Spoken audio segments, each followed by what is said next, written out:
basic problems for financial statement analysis. It's chapter number 6 from Van Horn's book. The first question is relating to the current ratio. As you know that there are two determinants of current ratio, current assets and current liabilities. Within these requirements, he have given some changings in current assets and current liabilities that will affect the current ratio. Let's solve the question, which is Barnaby's Cottage Company has current assets of $8 lakhs and current liabilities of $5 lakhs. What would effect the following transaction have on the firm's current ratio? And state the resulting figures. Means he have given some information relating to current assets and current liabilities. The first thing before starting the requirements is to calculate the current ratio of general statements. For that, which is current assets are equal to $8 lakh and current liabilities are equal to $5 lakh. Our basic current ratio will be equal to, as you know that current ratio is always equal to current assets divided by current liabilities.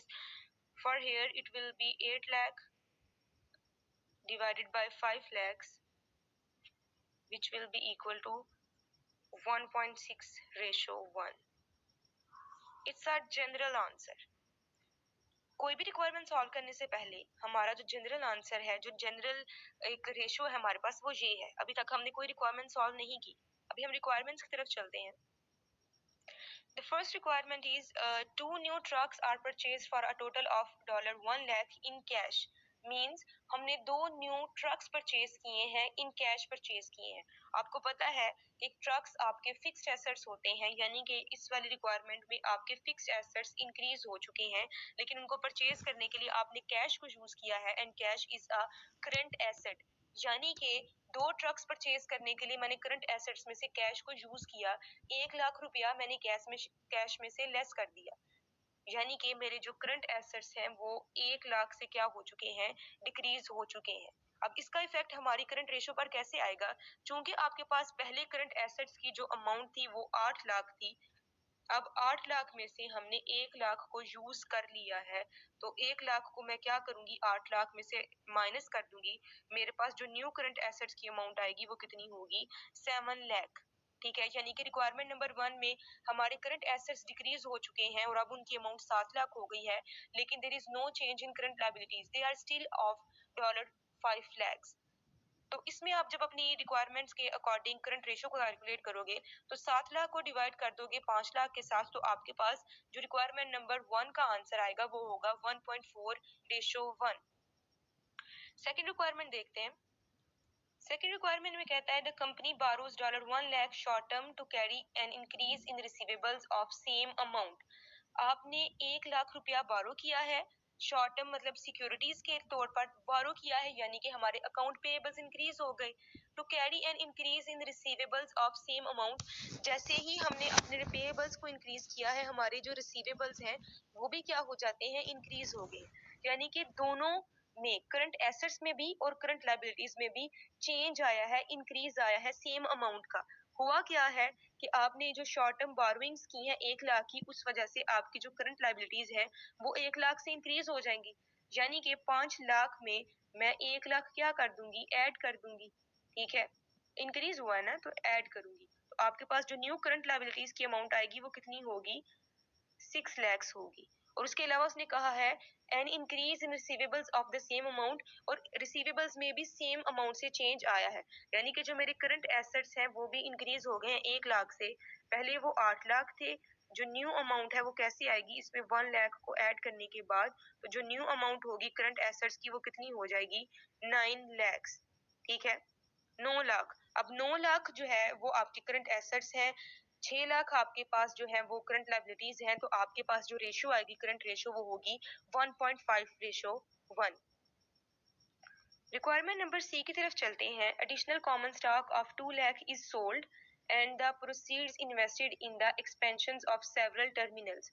यानी कि हमने अपना common stock issue किया है, उसे होगा क्या, हमारे शेयर्स इंक्रीज हो गए हैं, हमारा कैपिटल इंक्रीज हो गया है, लेकिन there is no change in current assets nor any change in current liabilities, because shares जो है वो आपका कैपिटल है, ना तो वो एसेट है और ना ही वो करंट लायबिलिटीज है. तो इसका मतलब क्या होगा, your current ratio will remain same, आपकी 1.6 ही रहेगी, क्योंकि there is no change, neither current assets are change nor current liabilities are affected. ठीक है। रिक्वायरमेंट नंबर डी की तरफ चलते हैं। The company increases its account payables to pay a cash dividend of $40,000 out of cash. आपने अपने account payables increase कर दिए हैं और कैश को क्या कर दिया है, डिक्रीज कर दिया, यानी कि जो अकाउंट पेएबल्स को हमने पे किया है वो किसके थ्रू किया है, कैश के थ्रू। उससे होगा क्या, आपके करंट एसेट्स डिक्रीज हो रहे हैं और आपकी करंट लायबिलिटीज इंक्रीज हो रही हैं, और दोनों के अमाउंट में डिफरेंस कितना आया है, 40,000 का। पहले आपके करंट एसेट्स चूंकि 8 लाख के हैं, ठीक है, और अब उसमें चेंज कितने का आया है, 40,000 का। कैश हमारा 40,000 से कम हो गया है, तो 8 लाख में से आप 40,000 को क्या कर दोगे, लेस कर दोगे, आपके पास आ जाएंगे न्यू करंट एसेट्स 7,60,000। और करंट लायबिलिटीज चूंकि आपकी अकाउंट पेएबल्स इंक्रीज हो चुके हैं, तो वो कैसे होंगे, आपकी पहले अमाउंट 5 लाख है, उसमें से आप क्या कर दोगे, 40,000 को ऐड कर दोगे, तो आपके पास जो न्यू करंट लायबिलिटीज की अमाउंट आएगी वो होगी 5,40,000। इस तरह से जब आप करंट रेशियो को कैलकुलेट करने लगोगे, तो 7,60,000 को डिवाइड कर दोगे 5,40,000 से, तो आपके पास जो न्यू करंट रेशियो आएगी वो होगी 1.41। ठीक है। इस तरह से आपकी करंट रेशियो में चेंजिंग्स आते रहेंगे। Let's solve next question, which is Acme Plumbing Company sells plumbing fixtures on terms of 210 net 30. These terms are relating to your account receivables. इसका मतलब ये होता है कि जब भी कोई भी कंपनी सेल्स करेगी तो वो कितना डिस्काउंट देती है और कितने टर्म्स पर कितने डेज तक वो डिस्काउंट अलो करती है। जैसे कि यहाँ पर 210 नेट 30 का मतलब है कि अगर कोई भी आपका जो डेटर है वो 10 डेज के अंदर अंदर पेमेंट कर देता है, तो आप उसको टोटल पेमेंट पर 2% क्या करोगे, डिस्काउंट दोगे। ठीक है। लेकिन अगर कोई पर्सन 10 डेज में पेमेंट नहीं कर पाता, तो payment will be due in 30 days. बात की समझ आई कि अगर आप 10 डेज के अंदर अंदर पेमेंट करेंगे तो आपको डिस्काउंट मिलेगा, लेकिन अगर आप 10 डेज के अंदर अंदर नहीं करते तो आपको 30 डेज के अंदर अंदर कंपलसरी पेमेंट करनी है। सही है। नेक्स्ट है, its financial statements over the last 3 years are as follows. उसने 3 सालों का डाटा आपको दिया है, 2001, 2002 एंड 2003 के हिसाब से। आपके पास जो है वो पहले कुछ एसेट्स हैं, current assets, cash, receivables and inventory, then fixed assets हैं, आपके पास टोटल एसेट्स आ जाएंगे। उसके अलावा ये बैंक लोन और शॉर्ट टर्म लोन तक आपके पास करंट लायबिलिटीज हैं। देन लॉन्ग टर्म डेट, इन दोनों को ऐड करेंगे तो टोटल डेट आ जाएगा। कॉमन इक्विटी है, रिटेन अर्निंग्स आपको गिवन है, सेल्स गिवन है, सीजीएस गिवन है, नेट प्रॉफिट गिवन है। रिक्वायरमेंट क्या है, that is using the ratios discussed in the chapter, analyze the company's financial condition and performance over the last 3 years. Are there any problem? The first thing you should know that कि आपको हर ratio calculate करनी है। ठीक है। आपको पता है कि there are 5 kind of ratios। आप लिक्विडिटी रेशियोज कैलकुलेट करोगे, प्रॉफिटेबिलिटी रेशियोज कैलकुलेट करोगे, एक्टिविटी रेशियोज कैलकुलेट करोगे और डेट रेशियोज कैलकुलेट करोगे। क्योंकि यहाँ पर आप जो है वो कवरेज रेशियो में से times interest earned ratio calculate कर सकते हो, लेकिन fixed payment coverage ratio calculate नहीं कर सकते क्योंकि आपके पास फुल इंफॉर्मेशन नहीं है। मार्केट रेशियोज भी यहाँ पर कैलकुलेट नहीं हो सकती। आपने तीनों सालों के लिए ये सारी जो है रेशियोज और उनकी आगे से जो सब रेशियोज हैं वो सारी कैलकुलेट करनी है, और देन बताना है, एनालाइज करना है कि क्या कंपनी प्रॉफिटेबल वे में काम कर रही है या फिर नहीं, या फिर कोई प्रॉब्लम है या फिर नहीं। तो इसकी आप एक्सप्लेनेशन कैसे करोगे। ये सॉल्यूशन है क्वेश्चन नंबर 2 का। यहाँ पर आप देख सकते हो ऊपर सारी रेशियोज कैलकुलेट की हैं और सब आगे सारे उनके आंसर्स हैं। ठीक है। अगर हम जो है इसकी एक्सप्लेनेशन करने लगे तो वन बाय वन स्टार्ट करते हैं। करंट रेशियो में कोई सिग्निफिकेंट चेंज नहीं आया। 3 सालों में स्टार्टिंग पे 1.19 थी, फिर 1.25 हुई, थोड़ा सा इंक्रीज आया, एंड देन जो है वो फिर नॉर्मल होगी 1.2। एसिड टेस्ट रेशियो की बात करें तो 0.4 थी, उसमें भी कोई सिग्निफिकेंट चेंज नहीं है। ठीक है। इसका मकसद मतलब क्या है कि आप लोग जो है वो अपनी सेल्स को इंक्रीज नहीं कर रहे, आपके पास जो करंट एसेट्स हैं वो वैसे ही हैं जैसे पहले के पड़े हुए थे। तो सिर्फ एक रेशियो को देखते हुए हम उसकी ओवरऑल जो है वो लिक्विडिटी को एक्सप्लेन नहीं कर सकते। इसलिए हम one by one her ratio को एक दफा एनालाइज करेंगे और फिर जो है वो अपना एनालिसिस लिखेंगे। उसके बाद एवरेज कलेक्शन पीरियड के हिसाब से देखा जाए तो वो थोड़ा सा बेटर हुआ है कि पहले हम, बेटर नहीं हुआ, जो है वो हमारा खराब हो चुका है, ठीक है। पहले हम 18 डेज में पेमेंट्स रिसीव कर लेते थे, लेकिन अब हमें ज्यादा टाइम लगता है अपनी पेमेंट्स को इकट्ठा करने में। यानी कि हम अपनी जो कलेक्शन टर्म्स हैं, जो हमारी कलेक्शन टर्म्स होती हैं, उनको हमने बहुत ज्यादा स्मूथ रखा हुआ है। हमारे कस्टमर जो है वो हमें लेट पेमेंट्स करते हैं और हम उनको कोई जो है वो स्ट्रिक्ट नहीं रखा हुआ। उसके बाद इन्वेंट्री टर्नओवर की बात की जाए तो इन्वेंट्री टर्नओवर हमारा कम होता जा रहा है। इन्वेंट्री टर्नओवर कम होने का मकसद मतलब ये है कि आपकी सेल्स कम हो रही हैं। अगर आपकी सेल्स कम हो रही है तो इसका मतलब है कि आपकी बहुत सारी अमाउंट एज एन इन्वेंट्री जो है वो क्या होगी, आपके करंट एसेट्स में पड़ी हुई है, ठीक है। आपकी सेल्स नहीं हो रही, इसका मतलब इन्वेंट्री इंक्रीज होती जा रही है, इस वजह से आपका इन्वेंट्री टर्नओवर क्या है, डिक्रीज हो रहा है। इन्वेंट्री टर्नओवर जैसे जैसे डिक्रीज होता है, हमारी पूरी लिक्विडिटी भी खराब हो जाती है, इसीलिए हमारी लिक्विडिटी जो है, आप देख रहे हो कि उसमें कोई सिग्निफिकेंट चेंज नहीं आया। उसके बाद नेक्स्ट रेशो है आपकी टोटल डेट ओवर इक्विटी। उसको भी हम देखें तो डेट हमारा इंक्रीज होता जा रहा है। स्टार्टिंग पे जो है वो स्टार्टिंग पे वो कम था, अब हमारा जो डेट टू इक्विटी रेशो है वो बढ़ती जा रही है। इसका मतलब ये है कि हम अपने एसेट्स की जो वैल्यू है उसको, जो स्टॉक की वैल्यू है उसको डिक्रीज करते जा रहे हैं, और जो डेट है वो हमारा इंक्रीज होता जा रहा है, हम ज्यादा इंडेप्टेड होते जा रहे हैं। उसके बाद लॉन्ग टर्म डेट और टोटल कैपिटलाइजेशन रेशो है, उसको भी आप देख सकते हो कि वो भी आपकी जो है वो स्टेबल ही है। ग्रॉस प्रॉफिट मार्जिन भी हमारा कम हुआ है। हमारी ओवरऑल प्रॉफिटेबिलिटी कम होने का रीजन ही यही है कि हमारी सेल्स डिक्रीज हो रही हैं, ठीक है। तो इसकी जो प्रॉपर एक एनालिसिस था वो मैंने नीचे मेंशन कर दिया है, ये मैं डिस्क्रिप्शन पे भी लिख दूंगी ताकि आपको प्रॉब्लम ना हो। नेक्स्ट क्वेश्चन नंबर 3 है हमारे पास, using the following information complete the balance sheet found on the next page. आपके पास कुछ रेशियोज गिवन हैं जिनको यूज करते हुए आपने इस बैलेंस शीट को कंप्लीट करना है, ठीक है। बहुत ही इजी क्वेश्चन है ये, हमने जो है वो गिटमैन की बुक से सॉल्व किया है। इसके आंसर्स मैं आपको बता देती हूँ, और इसकी जो प्रैक्टिस है वो आप लोग खुद करेंगे। So the balance sheet's total answer will be equal to $4 lakh, means your total assets will be equal to 4 lakh, and then total liabilities plus owners equity will also be 4 lakh, ठीक है। आप इसको calculate कैसे करोगे, आपने ratios को use करना है, और आपने जो है वो इंफॉर्मेशन मैंने आपको बताया था कि किस तरह से इनकम्प्लीट बैलेंस शीट्स को कंप्लीट किया जाता है। नेक्स्ट से कुछ प्रैक्टिकल प्रॉब्लम्स हैं। First one is the data for various companies in the same industry are as follows. जो आपने पहली चीज देखनी है वो ये है कि उसने एक्सप्लेन किया these companies are in the same industry, means we can use these information for comparison and analysis. Information आपको सेल्स की गिवन है, टोटल एसेट्स की गिवन है, एंड इनकम की गिवन है, नेट इनकम। और आपने जो रेशियोज कैलकुलेट करनी है वो है टोटल एसेट्स टर्नओवर, जिसका फॉर्मूला आपको पता है, total assets turnover is always equal to total sales जो होती हैं आपकी डिवाइडेड बाय टोटल एसेट्स, ठीक है। तो इससे आप लोग क्या कर लोगे, अपना टोटल एसेट टर्नओवर कैलकुलेट कर लोगे। उसके बाद आपके पास उसने क्वेश्चन रिक्वायरमेंट पूछी है नेट प्रॉफिट मार्जिन, तो उसका भी फॉर्मूला आपको पता है।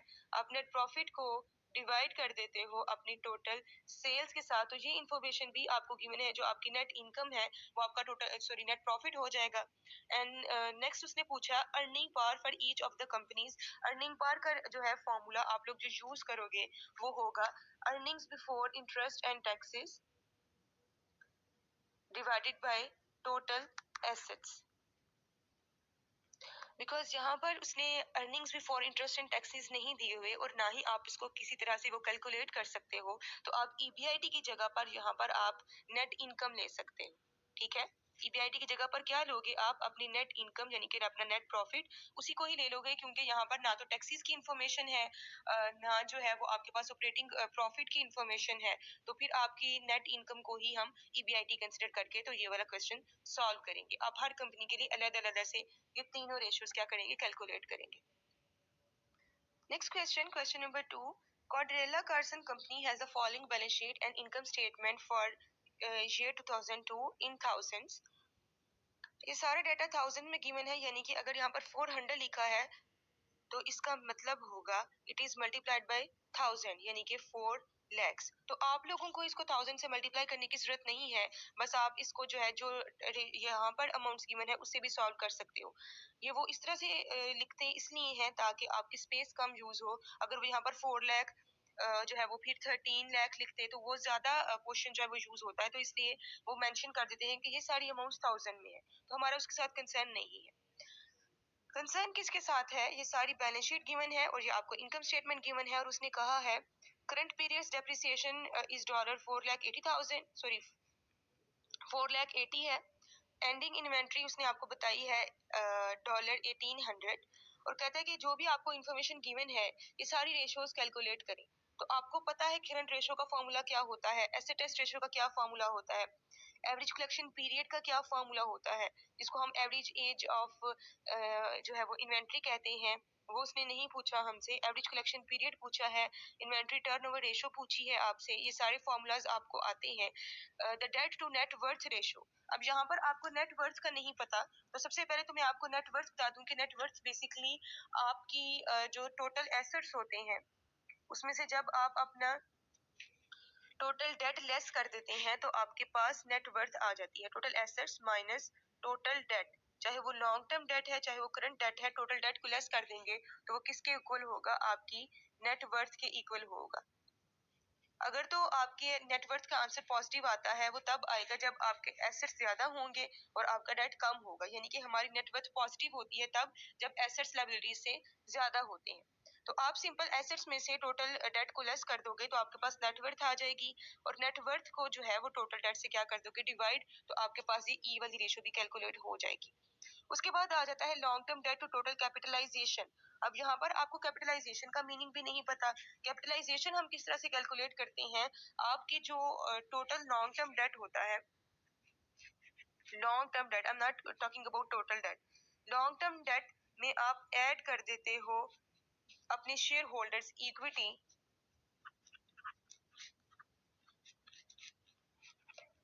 तो आपके पास क्या आ जाती है? Total capitalisation.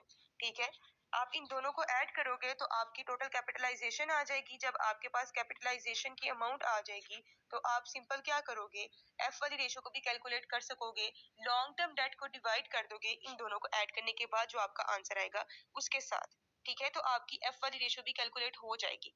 उसके बाद है gross profit margin. Gross profit margin easily calculate हो जाएगा क्योंकि जहां पर आपको ग्रॉस प्रॉफिट भी गिवन है और उसके बाद उसने पूछा है नेट प्रॉफिट मार्जिन, तो वो भी आप इजीली कैलकुलेट कर सकते हो। रिटर्न ऑन एसेट्स भी कैलकुलेट कर सकते हो, लेकिन यहाँ पर उसने रिटर्न ऑन इक्विटी पूछा है तो हम यहाँ पर रिटर्न ऑन इक्विटी भी कैलकुलेट कर सकते हैं। अब यहाँ पर जो चीज इंफॉर्मेशन आपको ये डेप्रिसिएशन की गिवन है और जो आपकी एंडिंग इन्वेंट्री की गिवन है उसके बारे में बात कर लेते हैं कि जब आप इन्वेंट्री टर्नओवर कैलकुलेट करते हो और आपने मेंशन करना होता है से जो है सीजीएस ओवर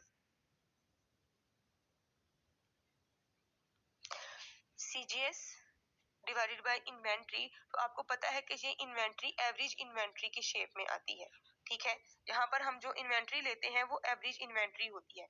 अब एक चीज, अगर आपको न्यूमेरिकल में कोई इन्वेंट्री की इन्फॉर्मेशन गिवन नहीं है तो जो यहाँ पर आपको इन्वेंट्रीज गिवन होती हैं बैलेंस शीट में करंट एसेट्स वाली साइड पे, वही आपकी इन्वेंट्रीज कंसिडर करी जाती हैं और हम इन्वेंट्री टर्नओवर कैलकुलेट कर सकते हैं। लेकिन अगर किसी क्वेश्चन में आपको बिगिनिंग इन्वेंट्री या फिर एंडिंग इन्वेंट्री गिवन हो तो उस केस में आप एवरेज इन्वेंट्री लेकर ही क्वेश्चन को सॉल्व करते हैं।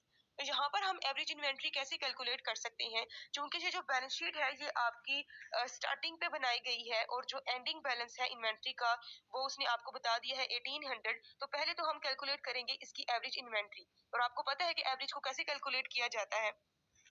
अब सिंपल क्या करेंगे, जो आपका बिगनिंग का बैलेंस है और जो एंडिंग का बैलेंस है उनको ऐड कर देंगे। चूंकि बिगनिंग और एंडिंग है और एवरेज कैलकुलेट करनी है तो दो चीजें हैं तो दो से डिवाइड कर लेंगे। सिंपल होगा क्या, बिगनिंग इन्वेंट्री है आपके पास 2100, एंडिंग इन्वेंट्री जो कि नोट्स में गिवन है वो है 1800, उन दोनों को ऐड करेंगे और चूंकि दो आइटम्स है तो दो से डिवाइड कर देंगे, आपके पास दोनों की एवरेज आ जाएगी। ठीक है, जब इसको आप डिवाइड करोगे तो आपके पास आंसर आ जाएगा $1950। ठीक है, आप ये वाली जो है वो इन्वेंट्री की अमाउंट यूज कर कर इन्वेंट्री टर्नओवर कैलकुलेट करोगे। ठीक है, इन्वेंट्री टर्नओवर में आपने ये वाली अमाउंट यूज करनी है एवरेज इन्वेंट्री की, और सीजीएस आपको गिवन है 8930, तो आप वही यूज करोगे और उसको डिवाइड कर दोगे इस एवरेज इन्वेंट्री की अमाउंट के साथ। इन गर्ल्स चूंकि यहाँ पर आपको already next next net fixed asset given है, जो आपकी करंट पीरियड की डेप्रिसिएशन है उसके साथ आपका कोई कंसर्न नहीं है, क्योंकि फिक्स्ड एसेट को पहले ही नेट करके मेंशन किया हुआ है, तो आप लोग अपने एसेट्स की टोटल वैल्यू यही लोगे। सही है, बाकी क्वेश्चन आपका सेम रहेगा। नेक्स्ट क्वेश्चन नंबर 3 है हमारे पास, selected financial ratios for RMN incorporated are as follows. आपके पास 3 सालों का डाटा जो गिवन है, सारी रेशियोज गिवन है। उसने आपसे पूछा है पहले रिक्वायरमेंट में कि why did return on investment decline. आपके पास सारी रेशियोज उसने कैलकुलेट कर कर आपको दी हुई है। अब सबसे पहली चीज, जब आपको एनालिसिस करने के लिए वो ऐसा कोई क्वेश्चन देता है तो आपको पता होना चाहिए कि जो भी रेशियो के बारे में वो पूछ रहा है उसका फॉर्मूला क्या है। अब आपने return on assets and return on equity दोनों डेफिनेशंस पढ़ी, वो सॉरी रेशियोज पढ़ी हुई है। तो जो आपके रिटर्न ऑन एसेट्स होते हैं वही आपके रिटर्न ऑन इन्वेस्टमेंट्स होते हैं। मैंने आपको बताया था कि एसेट्स जो हैं वो आपकी इन्वेस्टमेंट्स भी कहलाती हैं। इसका फॉर्मूला जो है, अगर हम सिंपल फॉर्मूला देखें तो वो होता है net profit divided by total assets. ठीक है, ये हम फॉर्मूला सिंपली यूज करते हैं। और अगर मैं आपको 2 पॉइंट फॉर्मूला याद दिलाऊं तो 2 पॉइंट एनालिसिस के अकॉर्डिंग रिटर्न ऑन एसेट का फॉर्मूला होता है net profit margin multiplied by total assets turnover.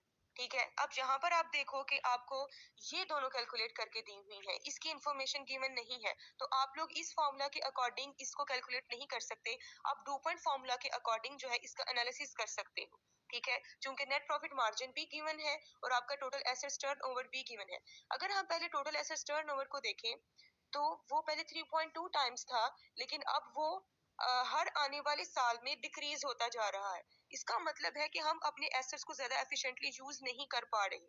ठीक है, दूसरा जो इंडिकेटर है आपके रिटर्न ऑन इन्वेस्टमेंट्स का वो है नेट प्रॉफिट मार्जिन। वो भी आप देखो कि 3.8% से 1.4% रह गया है, यानी कि दोनों जो इंडिकेटर्स हैं आपके रिटर्न ऑन एसेट के, नेट प्रॉफिट भी और टोटल एसेट्स टर्नओवर भी, दोनों डिक्रीज हो रही हैं। और आपको पता है कि जब आपके ये दोनों इंडिकेटर्स डिक्रीज होंगे तो ऑटोमेटिकली आपका रिटर्न ऑन एसेट का आंसर कम होगा।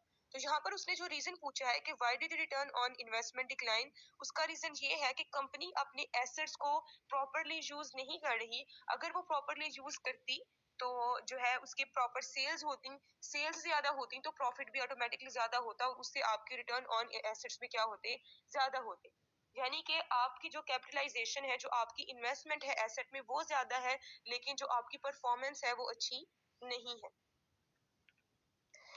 नेक्स्ट रिक्वायरमेंट में कहता है कि was the increase in debt a result of greater current liabilities और of greater long term liabilities explain. अब यहाँ पर आप लोग देखो, जो भी रेशियोज आपको गिवन है उन रेशियोज में कहीं पर भी कोई ऐसी रेशियो नहीं है जो कि आपको लॉन्ग टर्म डेट के बारे में ज्यादा इंफॉर्मेशन दे सके। लेकिन जो आपके पास फर्स्ट टू रेशियोज हैं, current assets and current ratio and asset test ratio, उसमें आप करंट लायबिलिटीज को यूज करते हो। तो हम जो है इसी इंडिकेटर को यूज कर सकते हैं अपनी सेकंड रिक्वायरमेंट को पूरा करने के लिए। आप देख सकते हो कि पहले साल में आपकी जो करंट रेशियो है वो 4.2 थी, अब वो कम होकर 1.8 रह गई है। उसी तरह से क्विक रेशियो भी, उसमें भी मेजर चेंज आता जा रहा है, यानी कि हर आने वाले साल में आपकी जो करंट लायबिलिटीज हैं वो बढ़ती जा रही हैं। करंट लायबिलिटीज बढ़ रही है, इसलिए आपकी करंट रेशियो का आंसर ज्यादा से कम होता जा रहा है ना। तो करंट लायबिलिटीज ज्यादा हो रही है, इसका मतलब यही है कि आपकी करंट टोटल डेट में इंक्रीज का रीजन करंट लायबिलिटीज है। हम अपनी करंट एसेट्स को यूज करते हुए करंट लायबिलिटीज को पे ऑफ नहीं कर पा रहे। जब आपकी करंट लायबिलिटीज पे ऑफ नहीं होंगी तो वो इकट्ठी होती जाएंगी, जमा होती जाएंगी। ठीक है, उस वजह से आपका टोटल डेट क्या है, इंक्रीज होता जाता है। तो यहाँ पर आप यही एक्सप्लेन करोगे कि the reason of increase in debt is due to current liabilities.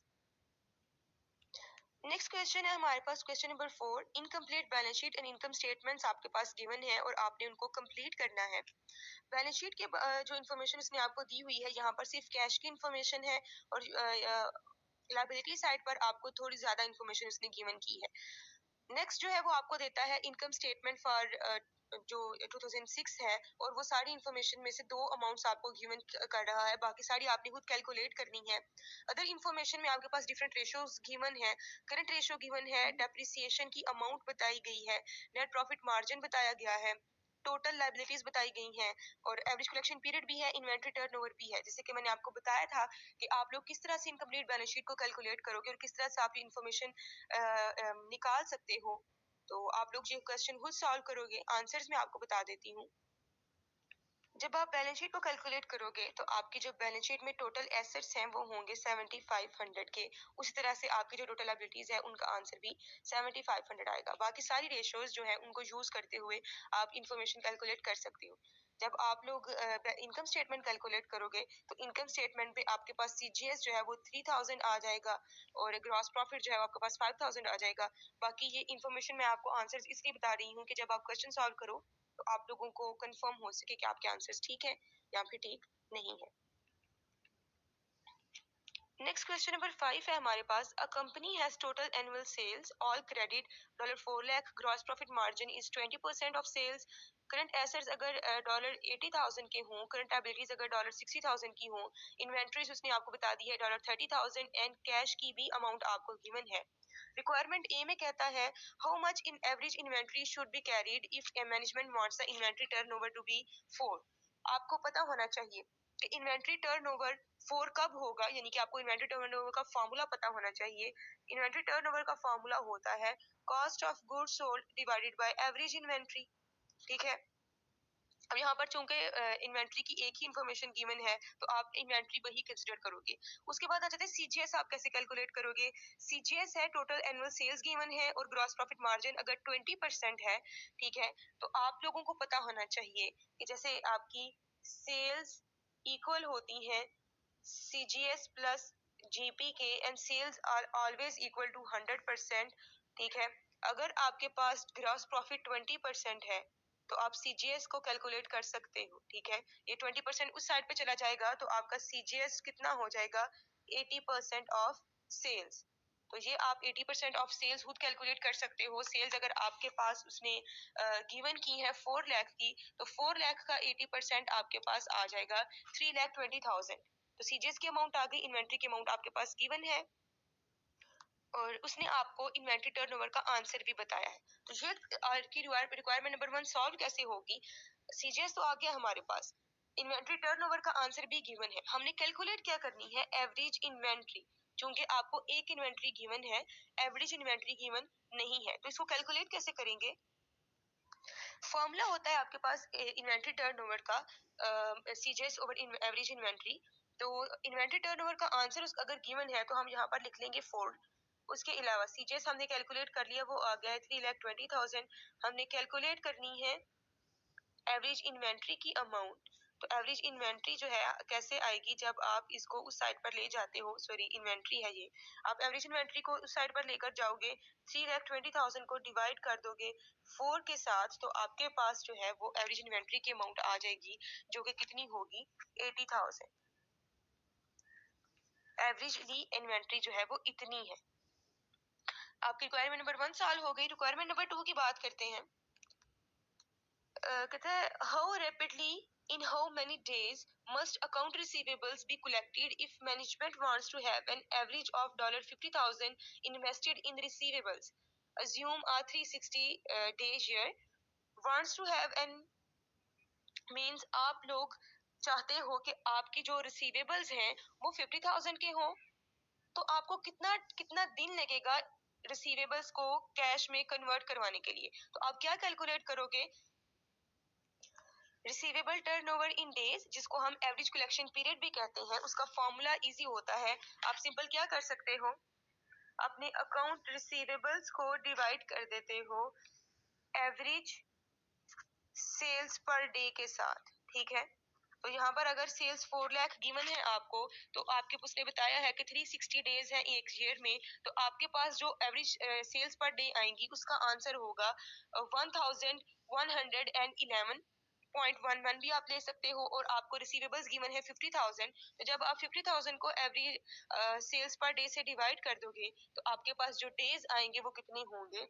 45 days. यानी कि the company requires 45 days to convert its account receivables into cash। मतलब 45 दिनों में आप अपने रिसीवेबल्स को कलेक्ट करते हो। नेक्स्ट क्वेश्चन नंबर 6 है हमारे पास। Stony Manson incorporation has sales of $6 million, a total assets turn ratio of 6 and net profit of $1,20,000. What is the company's return on assets and earning power? अब सबसे पहले तो आप रिटर्न ऑन एसेट कैलकुलेट करेंगे and earning par calculate करेंगे। दोनों ratios के लिए आपको टोटल एसेट्स रिक्वायर्ड हैं जो कि गिवन नहीं है। तो हम इस क्वेश्चन में सबसे पहले टोटल एसेट्स को कैलकुलेट करेंगे। कैसे कैलकुलेट कर सकते हैं? चूंकि आपके पास total assets turnover ratio given है, आपको पता है कि टोटल एसेट टर्नओवर रेशियो का फॉर्मूला क्या होता है। आप सिंपल अपनी टोटल सेल्स को डिवाइड कर देते हो टोटल एसेट्स से, तो आपके पास टोटल एसेट्स टर्नओवर आ जाती है। अब टोटल एसेट्स टर्नओवर आपके पास गिवन है 6 है, सेल्स की अमाउंट भी आपके पास गिवन है 6 मिलियन, यानी कि 60 लाख आपके पास गिवन है, ठीक है। उसके अलावा नीचे आ जाएंगे आपके पास टोटल एसेट्स। टोटल एसेट्स आप यहाँ पर ले आओगे, 6 नीचे आकर डिवाइड हो जाएगा, तो आपके पास टोटल एसेट्स का आंसर आ जाएगा 1 मिलियन, यानी कि 10 लाख। अब आपके पास टोटल एसेट्स की इंफॉर्मेशन जब आ जाएगी तो बाकी इंफॉर्मेशन आपके लिए कैलकुलेट करना इजी रहेगा। क्योंकि आपने रिटर्न ऑन एसेट्स कैलकुलेट करना है, तो रिटर्न ऑन एसेट्स के लिए आप कोई भी फॉर्मूला यूज कर सकते हो। मैं 2 पॉइंट एनालिसिस वाला फॉर्मूला यूज करूंगी, बिकॉज आपको पता है कि 2 point analysis return on investments का या रिटर्न ऑन एसेट्स का ज्यादा बेस्ट इंडिकेटर है। आप उसमें करते क्या हो, टोटल एसेट्स टर्नओवर को मल्टीप्लाई कर देते हो नेट प्रॉफिट मार्जिन के साथ। अब यहाँ पर नेट प्रॉफिट मार्जिन गिवन नहीं है, तो सबसे पहले आप नेट प्रॉफिट मार्जिन कैलकुलेट करोगे। नेट प्रॉफिट है आपके पास 1,20,000, सेल्स है आपके पास 6 मिलियन, तो जब आप 1,20,000 को 60 लाख के साथ डिवाइड करोगे तो आपके पास नेट प्रॉफिट मार्जिन जो है वो क्या आ जाएगा, 2%, ठीक है। उसको मल्टीप्लाई कर दोगे टोटल एसेट्स टर्नओवर के साथ, जो कि आपको 6 गिवन है। इसको मल्टीप्लाई करोगे तो आपके पास आंसर आ जाएगा रिटर्न ऑन एसेट्स का 12। उस तरह से आप अर्निंग पावर कैलकुलेट करोगे, अपने प्रॉफिट को डिवाइड कर दोगे अपने टोटल एसेट्स के साथ, उसका आंसर भी आपके पास क्या आएगा, 12। क्योंकि नेट प्रॉफिट आपके पास 1,20,000 है और टोटल एसेट्स आपके पास जो है वो 1 मिलियन है। डिवाइड करने के बाद आपका आंसर 0.12 आता है। 100 से मल्टीप्लाई करोगे तो आपके पास अर्निंग पावर आ जाएगी 12%, ठीक है। ये हो गया, हमारे दोनों आंसर्स आ गए हमारे पास। अब नेक्स्ट रिक्वायरमेंट की तरफ चलते हैं। नेक्स्ट रिक्वायरमेंट में कह रहा है कि कंपनी जो है वो कोई नया जो है पॉइंट ऑफ सेल रजिस्टर जो है वो इंस्टॉल करिए अपने स्टोर में, और उससे होगा क्या, वो एक नया एसेट इंस्टॉल करने के बाद आपकी एफिशिएंसी जो है इन्वेंट्री कंट्रोल की वो बेटर होगी। यानी कि आप लोगों की इन्वेंट्री जो है वो उसकी मैनेजमेंट अच्छी हो जाएगी, ज्यादा इन्वेंट्री आपको रखनी नहीं पड़ेगी। आपकी क्लरिकल एरर्स जो थे, जो ह्यूमंस की वजह से हो जाते हैं, वो कम हो जाएंगे। आपकी रिकॉर्ड की भी कीपिंग इम्प्रूव होगी। उससे होगा क्या, आपकी इन्वेस्टमेंट जो है, क्योंकि आप नया एसेट परचेज कर रहे हो, तो डेफिनेटली आपकी इन्वेस्टमेंट जो है वो 20% से इंक्रीज हो जाएगी, और उससे आपका जो नेट प्रॉफिट मार्जिन है वो भी 2 या फिर 3% से इंक्रीज हो जाएगा। लेकिन आपकी सेल्स में कोई चेंज नहीं आएगा। यानी कि इन्वेंट्री कंट्रोल भी अच्छा है, हमारी जो है वो नेट प्रॉफिट इंक्रीज हो रहा है, उसी तरह से हमारी इन्वेस्टमेंट इंक्रीज हो रही है, लेकिन सेल्स में चेंज नहीं आ रहा। तो कहते हैं what is the effect of new equipment on the return on assets ratio और अर्निंग पावर। क्या इफेक्ट होगा इस न्यू इंस्टॉलेशन का? तो गर्ल्स, अगर सेल्स ही हमारी इंक्रीज नहीं होती, तो इन्वेंट्री कंट्रोल अगर अच्छी हो भी जाती है, तो जब सेल्स ही नहीं होंगी, सेल्स इंक्रीज नहीं होंगी, तो वैसे तो हम अपनी एफिशिएंसी को इंक्रीज करने की कोशिश करेंगे, लेकिन जब हम अपने टोटल रिटर्न ऑन एसेट्स को कैलकुलेट करने लगेंगे कि एसेट्स को यूज करके हमने कितनी जो है वो जनरेट किया है प्रॉफिट, तो वो आपका आंसर जो है वो कम आएगा, क्योंकि एसेट्स तो इंक्रीज हो जाएंगे लेकिन आपका जो सेल है वो इंक्रीज नहीं होगी, ठीक है। तो जब तक सेल्स इंक्रीज नहीं होते तब तक किसी न्यू एसेट को इंस्टॉल करने का हमें कोई भी बेनिफिट नहीं होता।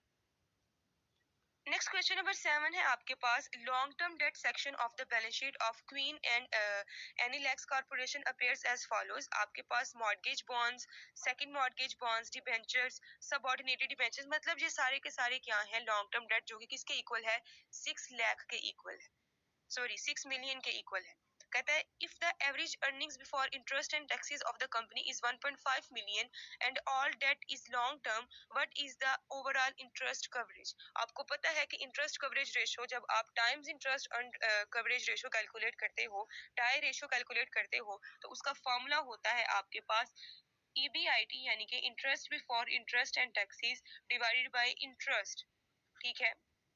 अब यहाँ पर आपके पास जो है, कहते हैं अगर हमारा सारा डेट लॉन्ग टर्म हो तो हमारी इंटरेस्ट कवरेज कितनी होगी। सबसे पहले आप लोग इंटरेस्ट की वैल्यू को कैलकुलेट करोगे, चूंकि EBIT तो आपको गिवन है 1.5 मिलियन है, वो इंटरेस्ट की अमाउंट गिवन नहीं है। इंटरेस्ट की अमाउंट आप कैसे कैलकुलेट कर सकते हो? आपके पास डिफरेंट रेट्स गिवन है, हर किसी लॉन्ग टर्म डेट के ऊपर जितना आपने इंटरेस्ट पे करना है उसकी परसेंटेज गिवन है, तो बहुत इजीली हम इसकी इंटरेस्ट की वैल्यू को कैलकुलेट कर सकते हैं। फर्स्ट वन की बात करते हैं, उसमें लिखा हुआ है 9/1/4% मॉर्गेज बॉन्ड्स। तो आप इसको कैसे सॉल्व करोगे? पहले आप 1/4 को डिवाइड करोगे, ठीक है, जो भी आंसर आएगा उसको ऐड कर दोगे 9 में। तो 1/4 को डिवाइड करने के बाद आपके पास आंसर आ जाता है 0.25, ऐड कर दोगे 9 में, तो इट मीन्स ये आपका जो परसेंटेज है वो कितनी है? 9.2%। ठीक है, आप क्या करोगे? बॉन्ड्स की वैल्यू चूंकि 25 लाख है, उसको मल्टीप्लाई कर दोगे इस रेट के साथ, ठीक है, परसेंटेज कैलकुलेट कर लोगे, तो आपके पास जो इंटरेस्ट आएगा फॉर फर्स्ट मॉर्गेज बॉन्ड्स वो होगा $231,250। ठीक है, उस तरह से अगर मैं सेकंड मॉर्गेज बॉन्ड्स की बात करूं, तो चूंकि उसने 12 3/4 मेंशन किया हुआ है, तो 3/4 आप पहले डिवाइड करोगे 3/4, फिर उसको ऐड कर दोगे 12 में, तो आपके पास जो रेट आ जाएगा वो हो जाएगा 12.75%। 12.75% ले लोगे अपने 15 लाख का, तो आपके पास जो अमाउंट आ जाएगी वो होगी $185625। ठीक है, इस तरह से वन बाय वन आप हर किसी परसेंटेज के अकॉर्डिंग जो है वो रेट कैलकुलेट करोगे। सबको कैलकुलेट करने के बाद, चारों का कैलकुलेट करने के बाद आप इन चारों के इंटरेस्ट को ऐड कर दो। ठीक है, तो जो सम अप अमाउंट है मैं वो आपको वो बताती हूँ। इन चारों के इंटरेस्ट को कैलकुलेट करने के बाद जो आपके पास टोटल इंटरेस्ट की अमाउंट बनेगी वो होगी $6,64,375। ठीक है, सबके इंटरेस्ट मैंने इनके रेट्स के अकॉर्डिंग कैलकुलेट कर लिए हैं। अब हमारे पास EBIT भी गिवन है, तो हम क्या करेंगे? इसको सिंपली सॉल्व कर सकते हैं। 1.5 मिलियन है, मतलब 15 लाख है, उसको डिवाइड कर देंगे अपनी इंटरेस्ट की अमाउंट के साथ, जो कि अभी हमने कैलकुलेट कर ली है। ठीक है, डिवाइड करने के बाद जो भी आपके पास आंसर आ रहा है वो क्या होगी? आपकी इंटरेस्ट कवरेज होगी। ठीक है, आंसर मेरे पास आता है 2.257 है, तो मैं इसको 2.26 लिख रही हूँ। 2.26 होगा आपका आंसर इंटरेस्ट कवरेज का। नेक्स्ट क्वेश्चन नंबर 9 है हमारे पास। US public corporation balance sheet given है आपको, और उसी के साथ नीचे उसने आपको उसी कंपनी की इनकम स्टेटमेंट गिवन की है। और जो आपके पास फर्स्ट रिक्वायरमेंट है टेबल ए में, fill in the 2003 column in the table that follows. आपके पास year 1, year 2, year 3 and industry norm सब गिवन है। आप लोगों ने फॉर द ईयर 2003, चूंकि ये इन्फॉर्मेशन आपको 2003 की गिवन है, दोनों की इनकम स्टेटमेंट भी और बैलेंस शीट भी, आपने ये सारी रेशियोज को खुद करना है कैलकुलेट। ठीक है, कैलकुलेट करके आप इस टेबल को फिल अप करोगे और फिर आपने क्या करना है? कंपैरिजंस करने हैं। ठीक है, फर्स्ट कंपैरिजन है, कहते हैं evaluate the position of the company using information from the table, cite specific ratios level and trend and evidence. आप लोग पहले तो रेशियोज कैलकुलेट करोगे, आप इस टेबल को कंप्लीट करोगे, और फिर उसके बाद उसकी प्रॉफिटेबिलिटी, उसकी एक्टिविटी, उसकी एफिशिएंसी, उसकी जो है लिक्विडिटी, उसके बारे में कमेंट्स करोगे। ठीक है, उसके बाद कहते हैं indicate which ratio would be of most interest to you and what your decision would be in each of the following situation. Different situations दे रहा है आपको और आपसे पूछ रहा है कि उस सिचुएशन के अकॉर्डिंग आपका क्या रिएक्शन होगा, किसको चूज करोगे।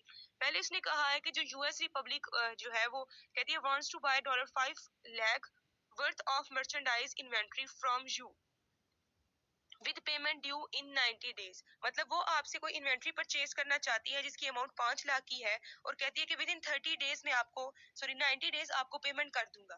उसका मतलब ये है कि वो आपकी क्रेडिबिलिटी चेक कर रही है कि क्या आपको जो है, आप लोग उसको सेल्स करोगे ना 5 लाख की, तो आप लोग उसकी पहले क्रेडिबिलिटी चेक करोगे कि क्या ये पहले अपनी जो करंट लाइबिलिटीज हैं या अकाउंट पेएबल्स हैं उनको प्रॉपर्ली टाइम पर पे कर देती है या फिर नहीं। इसका पता कैसे चलेगा?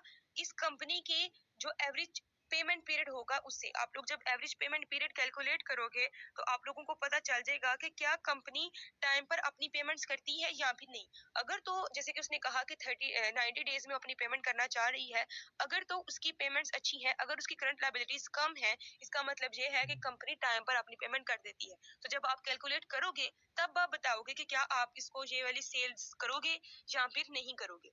सेकंड वाली रिक्वायरमेंट में कहता है कि US Republic wants to you a large insurance company to pay off its note at the bank and assume it on a 10 years maturity basis at a current ratio of 14%. कहते हैं कि अपने आप को एक इंश्योरेंस कंपनी एज्यूम करें और ये सोचें कि ये जो कंपनी है यूएस की पब्लिक, वो ये चाह रही है कि वो आपको कोई नोट जो है वो पे ऑफ करे जिसके ऊपर जो करंट रेशियो है वो 14% है।